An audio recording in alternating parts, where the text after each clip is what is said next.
All right, let's slow this one down because this episode is not about learning something new. It's about releasing something old. Up until now, we've talked about the dream, the avatar, identity, timelines, and how reality renders itself around consciousness. But today, we're addressing the one thing that quietly blocks all of that from flowing naturally: resistance. Or said another way, the belief that you need to try harder to become who you already are.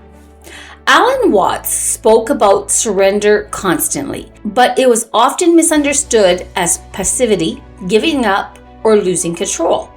Today we're going to dissolve that misunderstanding because surrender is not weakness, surrender is not collapse, and surrender is not resignation. Surrender is alignment with how the simulation works. And when you truly understand that, life stops feeling like a battle. Let's start with something honest. Most people are tired, not physically, but existentially. Tired of trying to heal, tired of trying to manifest, tired of trying to be better, of trying to fix themselves, of trying to control outcomes, and tired of trying to keep life from falling apart. This exhaustion does not come from doing too much. It comes from resisting what is. From a fifth dimensional perspective, effort itself isn't the problem. Misaligned effort is. Effort that comes from fear tightens the simulation. Effort that comes from lack reinforces lack. Effort that comes from control generates more resistance. Alan Watts said something deceptively simple. When you try to float, you sink. When you relax, you float. This wasn't a metaphor for laziness. It was a precise instruction for navigating reality. Here's something crucial to understand. The simulation does not respond to willpower. It responds to state of being. You cannot force yourself into a higher timeline. You can only relax into one. Why? Well, because timelines are frequency-based, not effort-based. Trying harder usually means resisting the present moment, fighting your current identity, rejecting where you are, projecting into a future that feels separate, and reinforcing the idea that this isn't enough. And the simulation hears that as stay here, loop this, and reinforce this frequency. This is why forcing manifestation often backfires. You're not doing anything wrong. You're just speaking the wrong language to reality. Surrender is the language reality understands. Let's clarify this. Surrender is not giving up on your desires, tolerating mistreatment, staying small, avoiding action, bypassing emotions, and pretending everything is fine. No, that's not surrender. Surrender is releasing resistance to the present moment, trusting the intelligence of the process, allowing reality to recognize without interference, stepping out of ego, letting identity soften, and aligning with flow. Surrender is not doing nothing. It's stopping the wrong kind of doing. It's the moment the player stops micromanaging the avatar and lets the system do what it does best.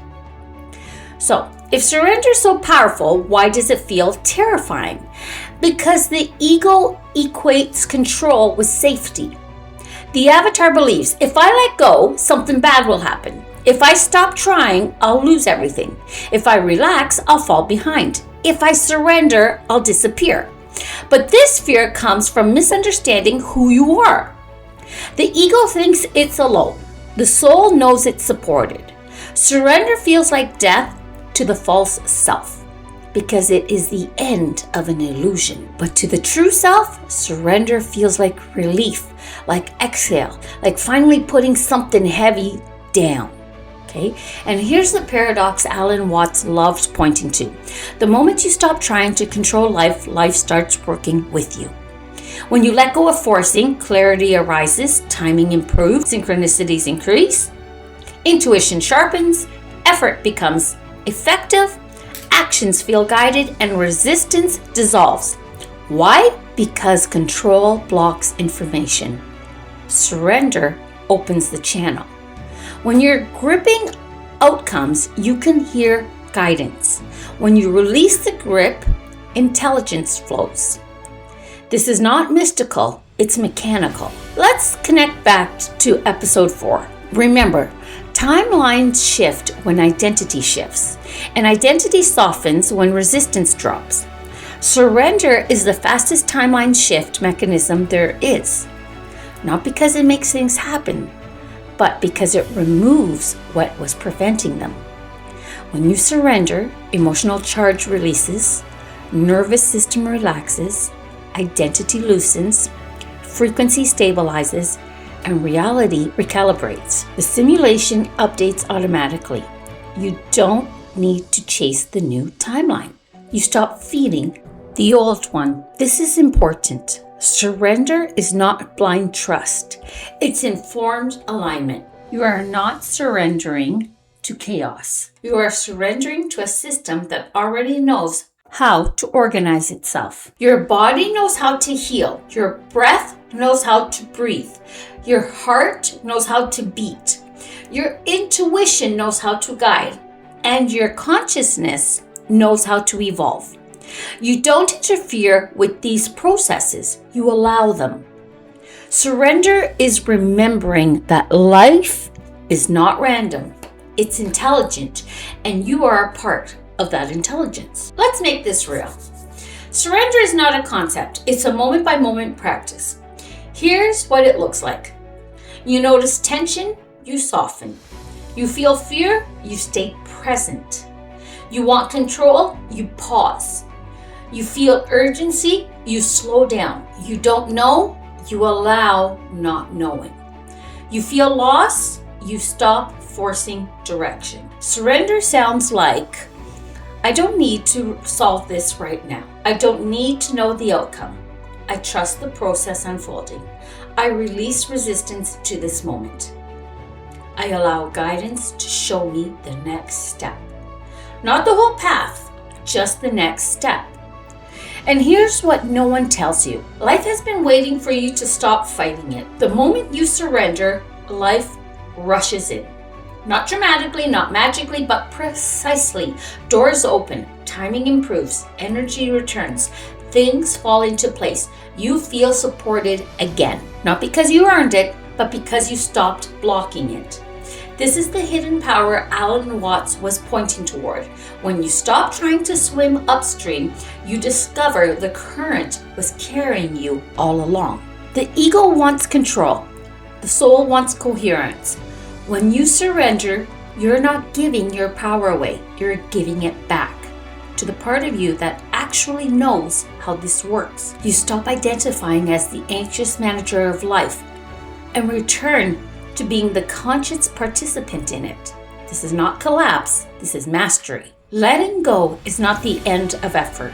It's the end of unnecessary effort. It's the moment you realize you don't have to push reality. You don't have to chase timelines. You don't have to fix yourself. You don't have to force awakening. You only have to stop resisting what is already unfolding. Surrender is not falling apart. It's falling into alignment, and from that place, everything flows.